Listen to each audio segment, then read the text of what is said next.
Sudan's renegade RSF paramilitary has signed a charter with political and armed allied groups to form a parallel government in territories it controls. The charter establishes the so-called government of peace and unity. The RSF currently controls most of western Darfur and swathes of the Kordofan region.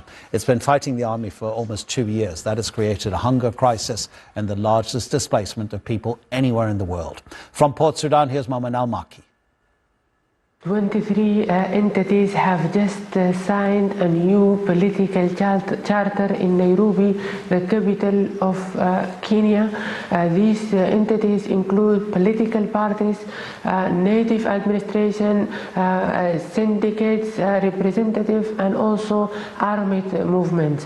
The goals of the new authority, which will be formed according to this charter, are ending war and achieving peace, humanitarian aid, preserving Sudan unity, protecting civilians, restoring democratic civilian rule, restoring the gains of the transitions, ending the multiplicity of armies, and also restoring the banking system and economy in Sudan.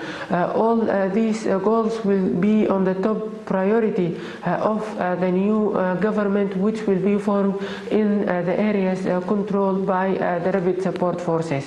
According to our sources, in the upcoming days, the new government will be announced from Sudan, from the areas controlled by RSF, maybe Darfur, Kordofan, or even Khartoum. On the other hand, the Sudanese army and the government in Port Sudan said that they refuse the formation of the new government, and they criticize Kenya and also UAE for hosting this event and for providing the support for the RSF and the forces allied with them. 58 people have died, nearly 1,300 are sick following a cholera outbreak in